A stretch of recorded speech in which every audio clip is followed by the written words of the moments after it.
Hello everyone, welcome back to study with Namrata Pandey. ये जो देख रहे हैं ये आपने जो एस्टेट का एग्ज़ाम दिया हुआ था उसका क्वेश्चंस और आंसर्स है और ये 17 सितंबर के शिफ्ट 1 का है। मैंने 15 सितंबर के शिफ्ट 1 का पॉलिटिकल साइंस डाला हुआ है और 16 सितंबर के शिफ्ट 1 का पॉलिटिकल साइंस और हिस्ट्री डाला हुआ है। आज प्रयास कर रही हूँ हिस्ट्री पॉलिटिकल साइंस आपको प्रोवाइड करवा दूँ। हर दिन एक आ रहा है आपका शिफ्ट का हर दिन क्वेश्चन आंसर आ रहा है। टोटल 10 पाली में एग्ज़ाम हुआ है जो कि मैं प्रयास कर रही हूँ आप लोगों को प्रोवाइड करवाने का। तो ये जो प्रश्न है आपका हिस्ट्री का है और 17 सितंबर के शिफ्ट 1 का है जो कि सुबह 8 से 10:30 बजे हुआ था।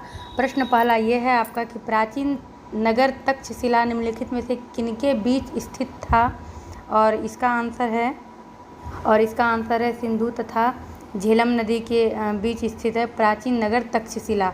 और जो आंसर प्रोवाइड करवाया गया है बिहार बोर्ड की तरफ से, मैं उसी के पर आधारित आपको बता रही हूँ। अगला प्रश्न है आपका निम्नलिखित 4 वेदों में से किस एक में जादुई माया वशीकरण का वर्णन है?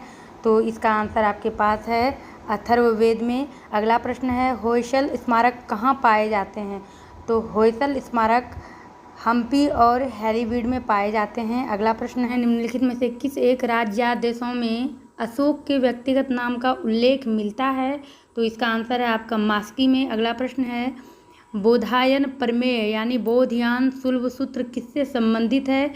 तो इसका आंसर है आपका समकोण त्रिभुज की भुजाओं की लंबाइयों से है। प्राचीन भारत में गुप्त काल से संबंधित गुफा चित्रांकन के केवल 2 उदाहरण उपलब्ध हैं। इनमें से एक अजंता की गुफाओं में किया गया चित्रांकन है। गुप्त काल के चित्रांकन का दूसरा अवशिष्ट उदाहरण किस स्थान पर उपलब्ध है? और इसका आंसर है आपका बौद्ध गुफाएं। अगला प्रश्न है प्राचीन निम्नलिखित में से किस मूर्ति में सदैव हरित स्तरित चट्टान शिष्ट का प्रयोग माध्यम के रूप से होता है? कौन सी मूर्ति में? ये आपने NCERT में पढ़ा था और ये है आपका भरूच मूर्तिकला।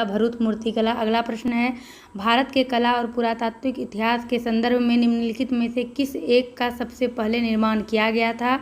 तो जितना नीचे दिया हुआ है इसमें से आपका है बी नंबर धौली स्थित शैलकृत हाथी में इस भारत के कला और पुरातात्विक इतिहास का निर्माण किया गया था।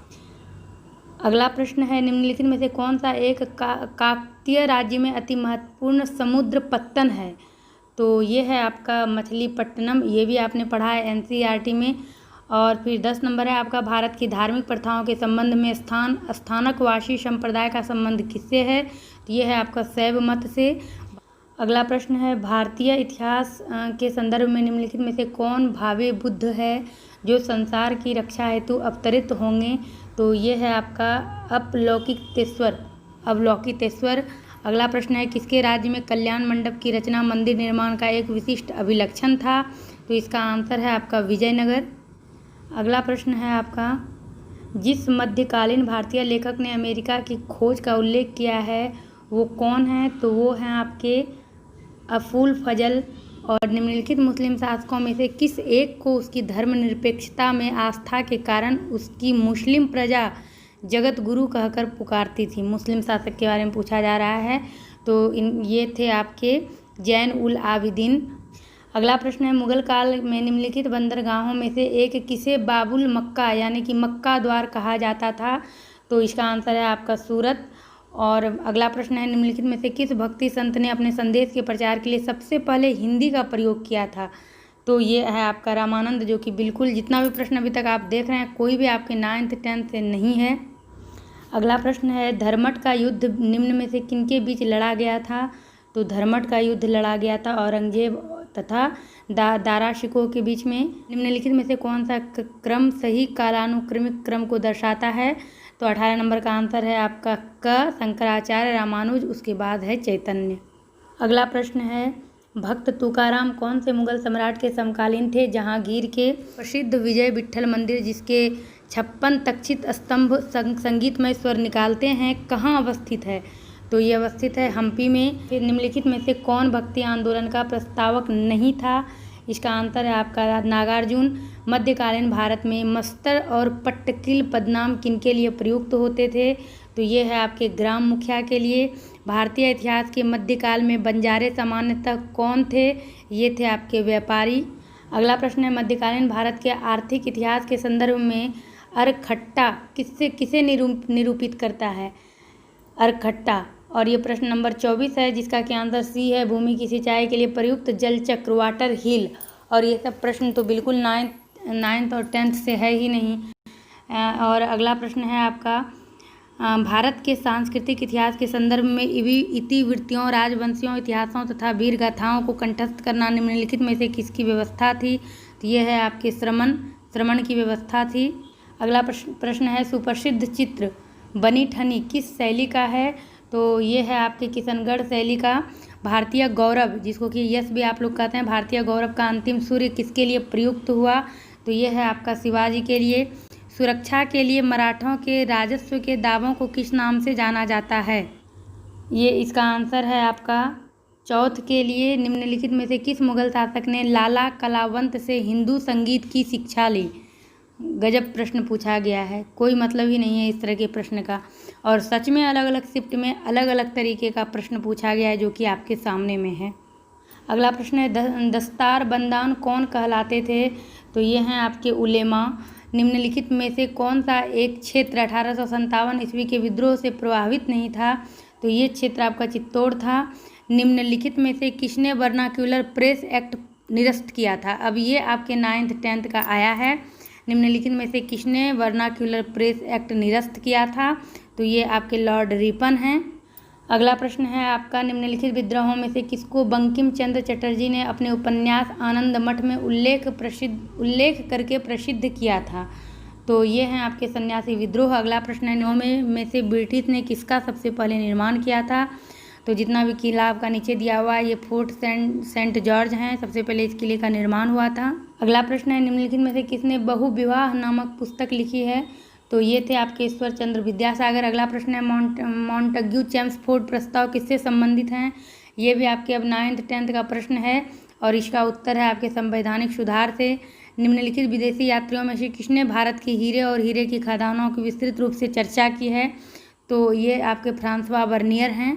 अगला प्रश्न है, निम्नलिखित में से कौन कांग्रेस समाजवादी दल का प्रमुख नेता था? तो ये आपके हैं आचार्य नरेंद्र देव।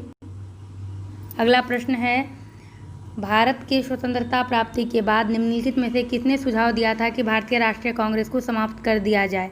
भारतीय राष्ट्रीय कांग्रेस को समाप्त कर दिया जाए, ये महात्मा गांधी। अगला प्रश्न है, कांग्रेस अपने पतन की कगार पर है और भारत में रहते हुए मेरी एक महत्वाकांक्षा इनके शांतिपूर्ण ढंग से समाप्त हो जाने में हाथ बटाने की है। ये कथन किसका था? तो ये कथन था आपके लॉर्ड कर्जन का। अगला प्रश्न है, कांग्रेस के निम्नलिखित नेताओं में से कौन एक कैबिनेट मिशन योजना के पक्ष में पूरी तरह से थे? तो ये थे आपके सरदार पटेल। अब थोड़ा सा ये लग रहा है कि आपके 9th 10th का है प्रश्न। निम्नलिखित भारतीय नेताओं में से कौन ब्रिटिश द्वारा इंडियन सिविल सर्विस में बर्खास्त किया गया था? ये भी आपने पढ़ा था, और ये थे सुरेंद्र नाथ बनर्जी। आपका कांग्रेस की प्रार्थना और याचिका की नीति अंततोगत्वा समाप्त हो गई, ये किसके नेतृत्व में समाप्त हुई थी? तो ये बाल गंगाधर तिलक के नेतृत्व में। अगला प्रश्न है, भारत के विभाजन का बाल्कन प्लान उपज थी किसके मस्तिष्क की ये उपज थी?